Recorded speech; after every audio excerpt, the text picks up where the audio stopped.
and their military service. I myself am a veteran of the United States Navy. Mm-hmm. I had a really enjoyable time in the military. Mm-hmm. I'm very thankful to be allowed to serve, and thankful for all it's done for me. Okay, and honored to be able to serve the country. My grandfather was in the military in World War II. He was in the Army. He was a machine gunner, part of a 3-man machine gun group. And my dad was in the military and stationed in San Diego, California, in the Navy as well. That's where I was stationed, oddly enough. Mm-hmm. So I have a good record of military service in the family, and just very thankful for my father and forefathers, I guess, who served and gave us the freedoms that we have today. And I know, we get benefits from the military if you've been in, to go to school, for instance, the GI Bill. Mm-hmm. My dad went to college, used the GI Bill, was an engineer, just recently retired, okay? I'm an attorney. Yeah. I used the GI Bill. There you go. The military paid for about 2/3 of my education while I was in. Mm-hmm. And also used the GI Bill to go to grad school. It didn't pay for all of my college, but it paid for, it made it possible for me to go to grad school. Yeah. Because I had a wife and a young child at the time, and was working several jobs also. But that extra income from the GI Bill helped me support my family while I was in, and that's a trade-off. That's something you bargain for when you go in the military. Yeah. And just a great benefit. Made it possible for me to do a lot of things. There's another little known benefit out there as well, Milton. It's called aid and attendance. Mm-hmm. And I speak to veterans groups on a regular basis, and just recently, a couple of weeks ago, gave a seminar on aid and attendance also. Okay, I've got a big town hall coming up with American Legion in a couple of months. I think in September, where we're going to talk about it. Okay, and aid and attendance is essentially a benefit that is for veterans who have served during wartime. And we'll talk a little bit about that today. Hayden, do you have anybody in your family who has served in the military? Sure. I'm here with Hayden Soloway with my office. If you don't know Hayden, she is a tornado, a force to be reckoned with, and she keeps me straight in the office and helps deal with she is definitely a client relations specialist. That's probably not a good enough a title for her. Client relations queen. How about that? I'll take it. Hayden, do you have anybody in your family who's been in the military? Sure do. My son-in-law just retired from the military. He was a special ops helicopter pilot stationed in Savannah. My grandson just left the service and is going to school on the GI Bill. He was an Army Ranger. So my dad was in the Coast Guard for a while back in World War II. So I'm thankful. So for you all have a of lot them. of military service in your family as well. Yes. It seems like most people in this area do have some connection in some way with the military, or a close relative, if not themselves, who have been in the military. Are you aware? Do you know what aid and attendance is? Just the term. I don't know what the qualifications are or Right. who's entitled to You've it. heard me talk about it in the past. You know that we provide that service for clients, I correct?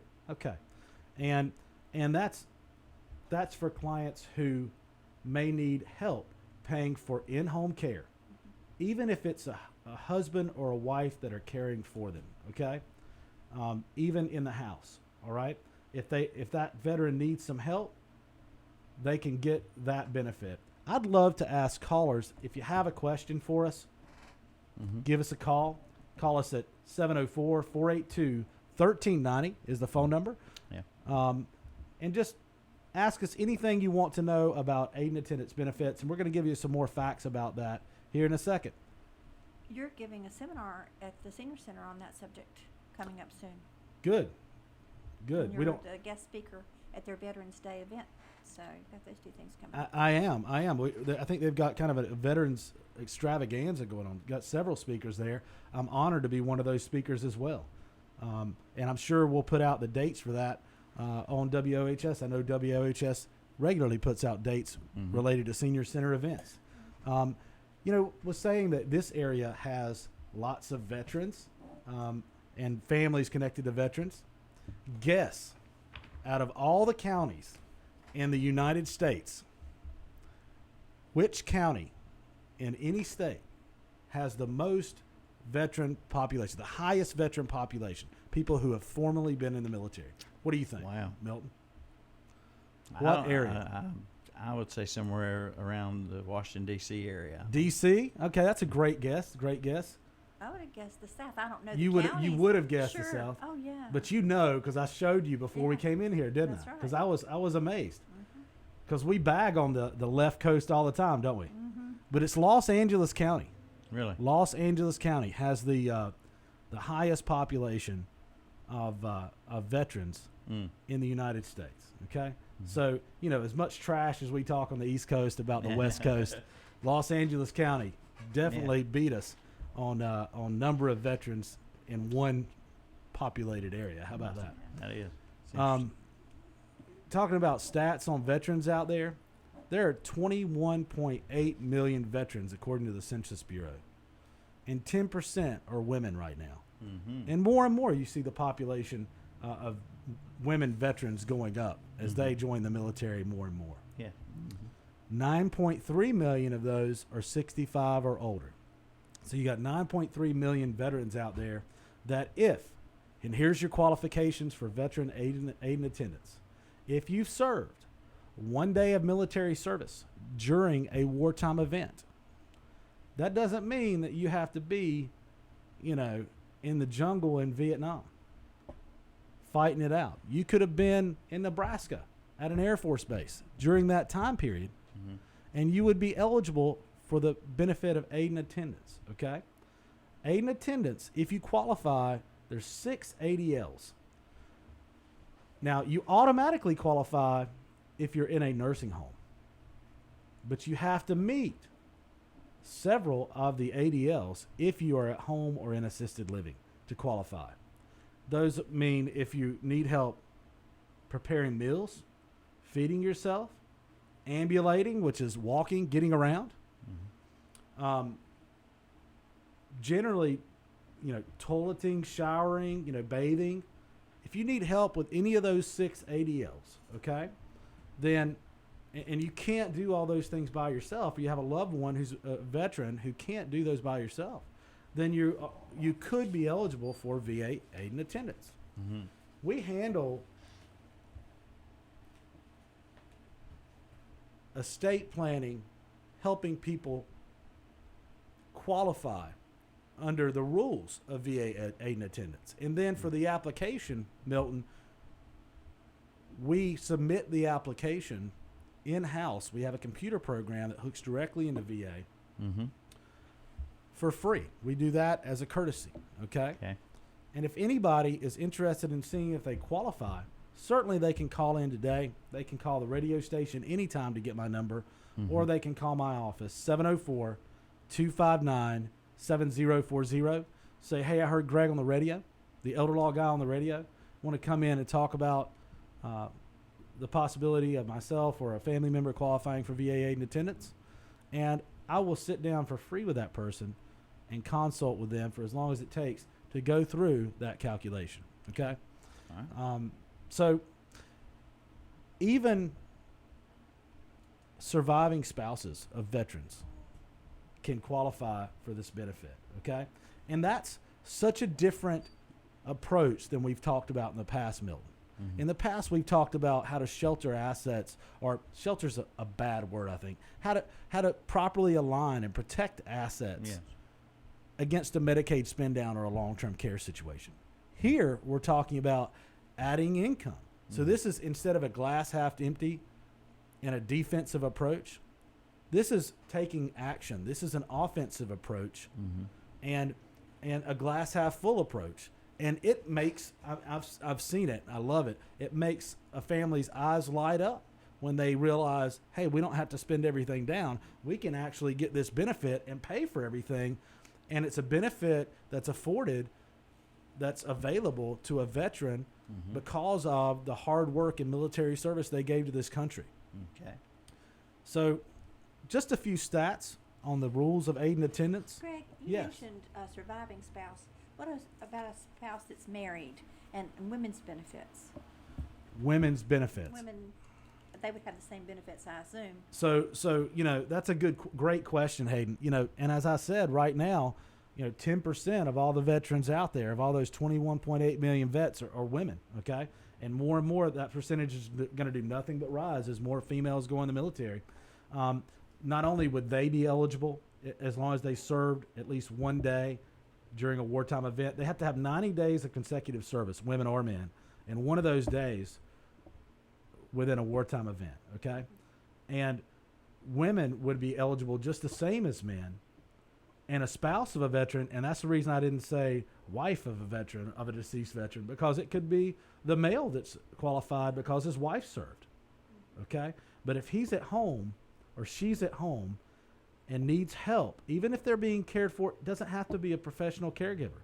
It could be a husband or wife caring for that person. They would be qualified as long as that person's doctor, will put their professional opinion down and say, this person meets the qualifications, meets 2 out of 6 of those ADLs. Okay. And that, if those things are present, then there's a great chance that you qualify. Okay. Now there's an asset limit that VA has of how much you can own. But that's where our job really comes in. That's where we do a lot of heavy lifting, is help properly align those assets so you can still meet the qualifications under the rules. So, great question. Women qualify the same as men. Let me tell you the stats, or let me tell you the dollars, the dollar amounts that you qualify for. If 2 veterans are married, their maximum benefit could be $2,837 per month. That's a nice amount of money. That's a lot of money. If there's only one veteran out of the couple, their max benefit could be $2,120 per month. A single veteran max benefit is $1,788 per month. And a surviving spouse, or the widow, or man or woman, surviving spouse of a veteran who served during wartime at least one day with 90 days of consecutive service, would be $1,149 per month for that spouse of a deceased veteran. Okay? Great.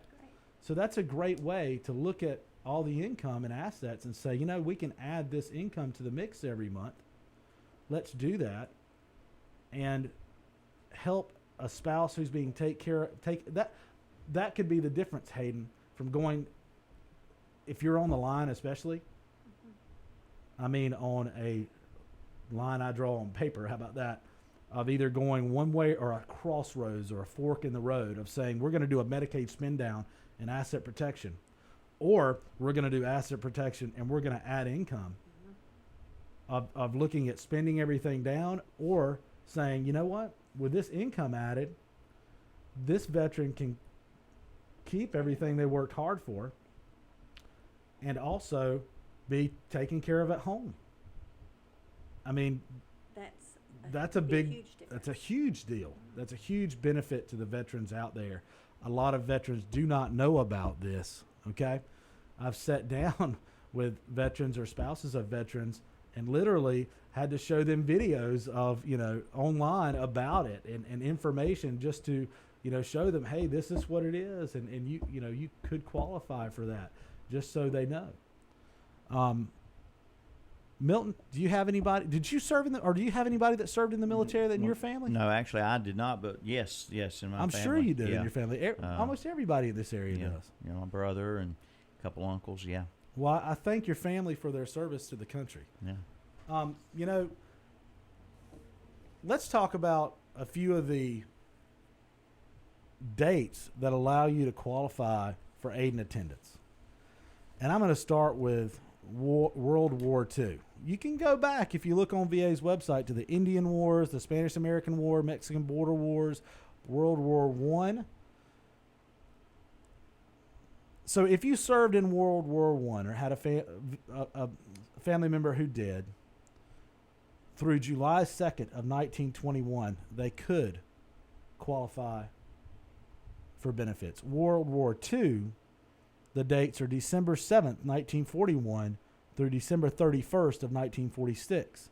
Extended to July 25th, 1947, where there was continuous activity or active duty on or before December 31st, 1946. So there's a caveat there. Mm-hmm. Korean conflict between June 27th, 1950 through January 31st, 1955. Mm-hmm. Vietnam War, August 5th, 1964 through May 7th, 1975. Persian Gulf War, August 2nd, 1990. And it's ongoing, okay?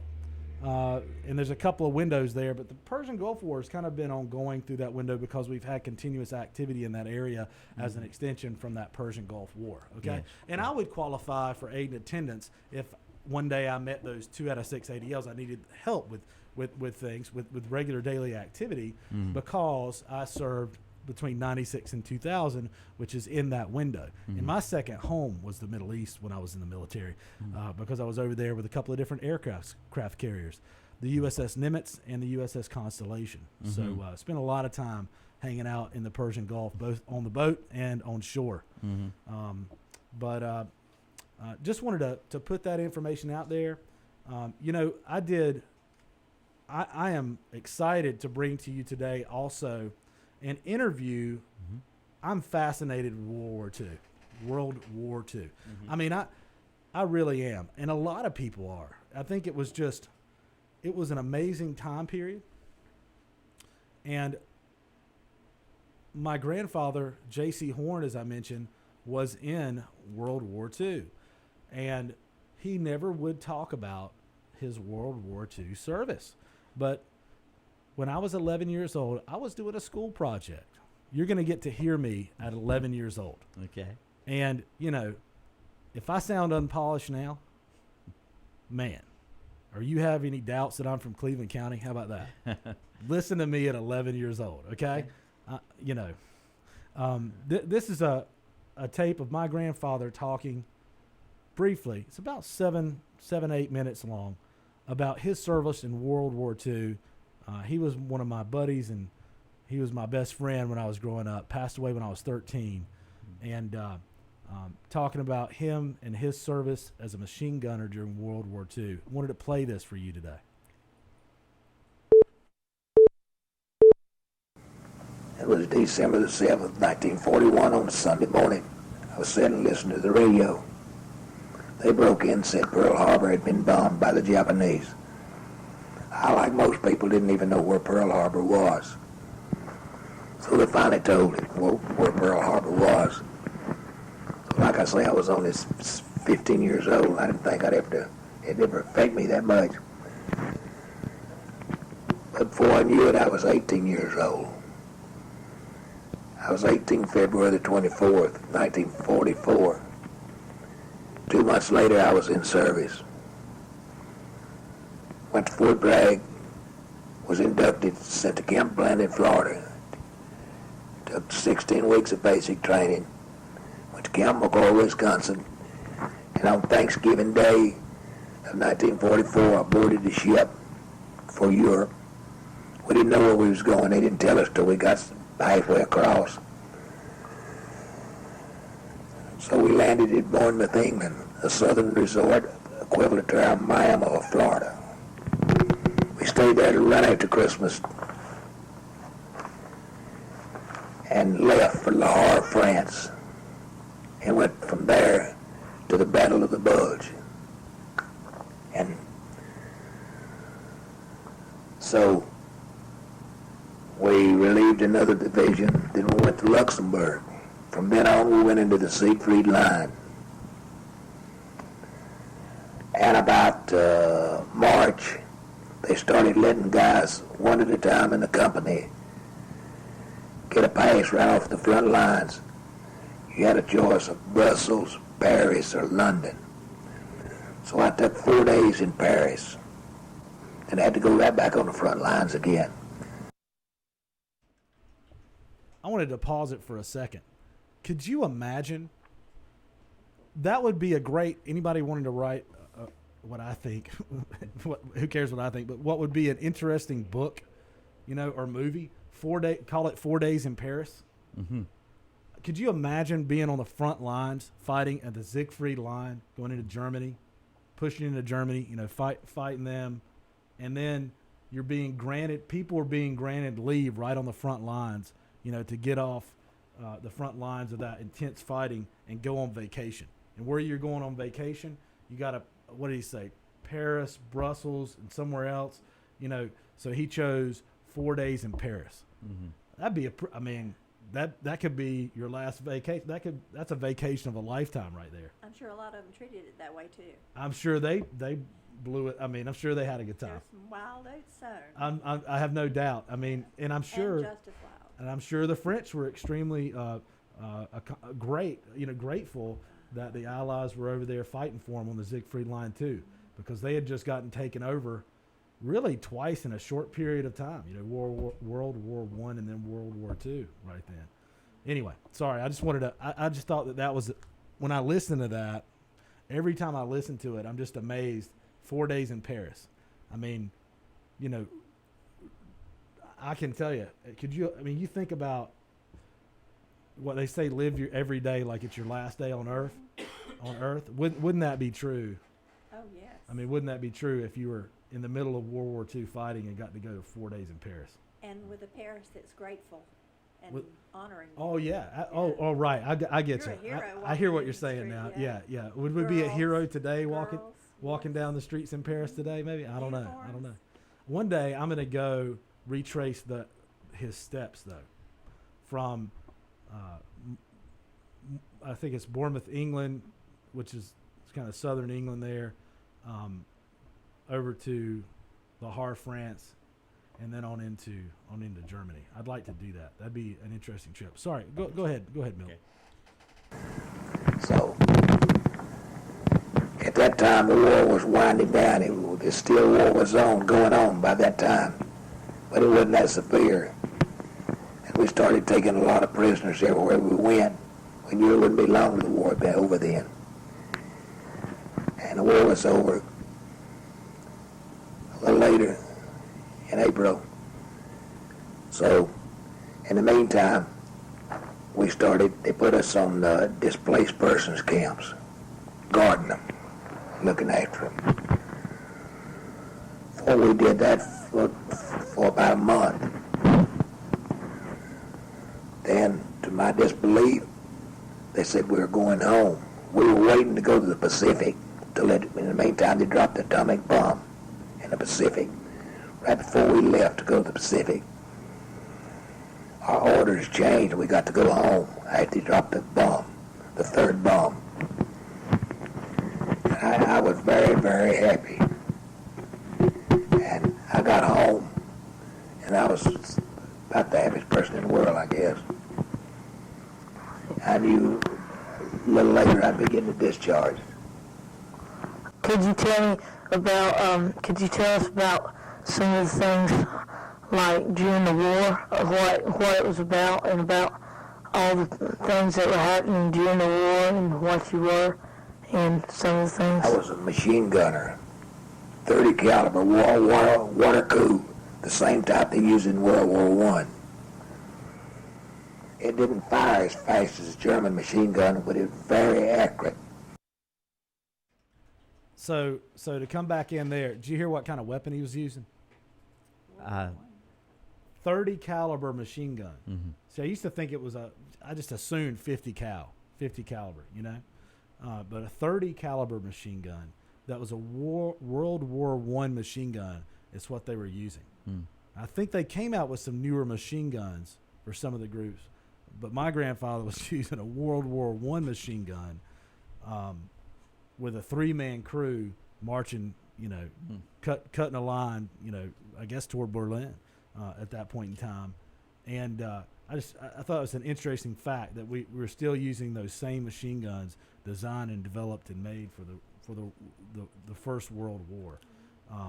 Anyway, but he says it was extremely accurate. It didn't fire as fast as the German machine guns but was extremely accurate, and you could drop one in their pockets. Okay? Anyway, go ahead. You could pinpoint a target by going up a click, down a click, right a click, left a click. You could just about drop something in their pocket. You had every third shell would be a tracer. That's where you could see it glowed, lit up. That's where you could see what was hidden. And it just looked like a stream of fire with that every third tracer glowing like that. And that's what we done mostly was the infantry. Went right ahead of us, and we sat down where we could get them covering fire and shoot over their heads when like we was on a hill and they was going down the valley. They take towns and we'd give them covering fire like that. One person would carry the tripod, one the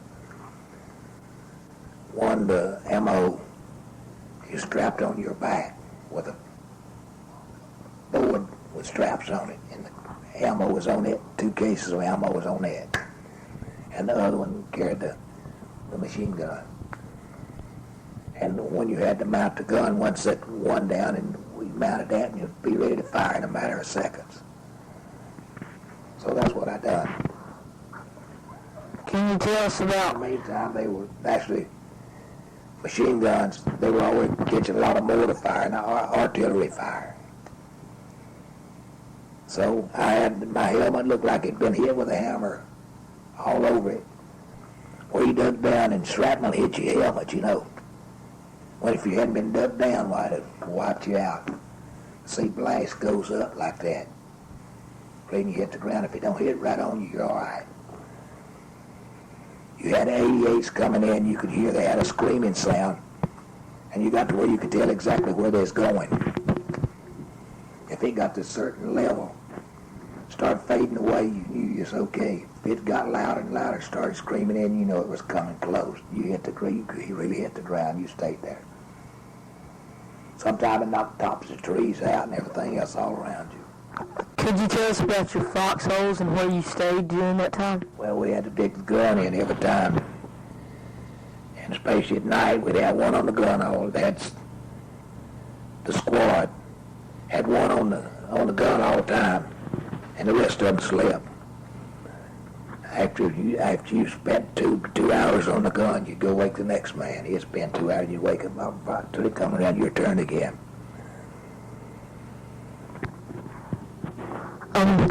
Let's see, could you tell us some,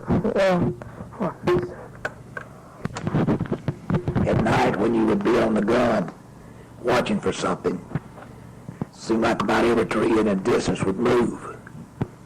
You'd think it might be somebody. It seemed like you'd be watching that tree and it seemed like it'd move.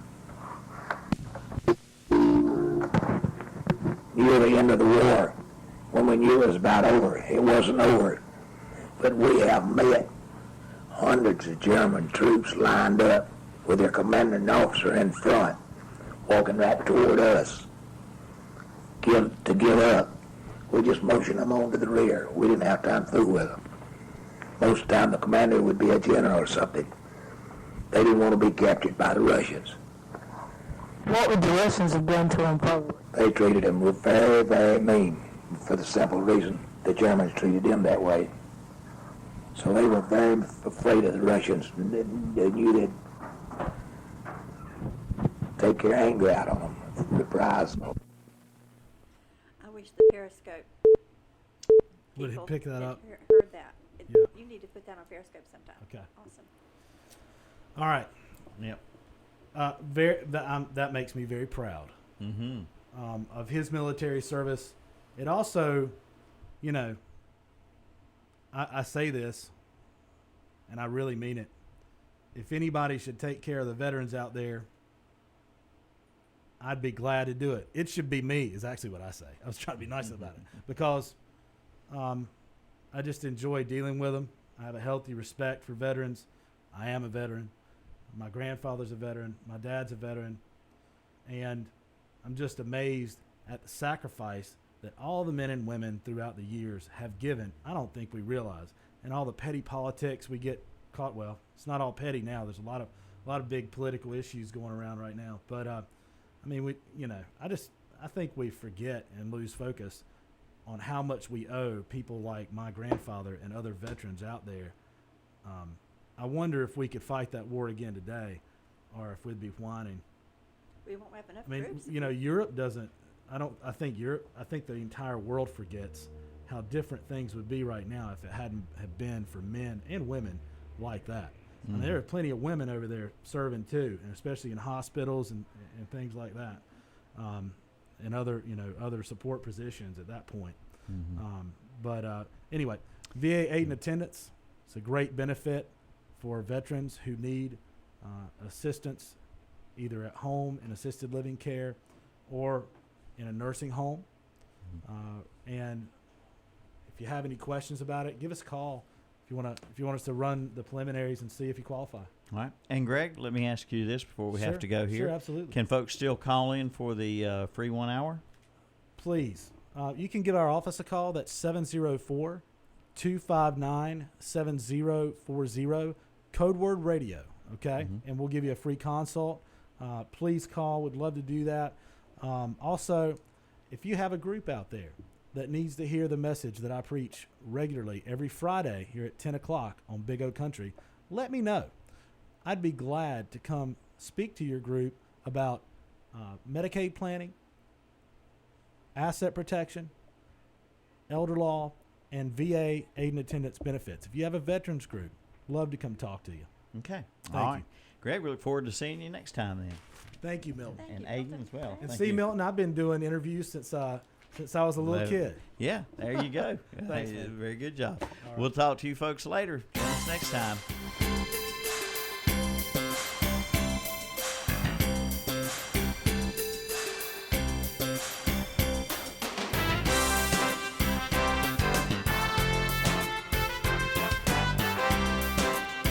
I like the music you play. Music's great. Big O Country, WHS Shelby, WLON Lincoln, WCSL Cherryville Gastonia. Online at kdcbroadcasting.com. Hi.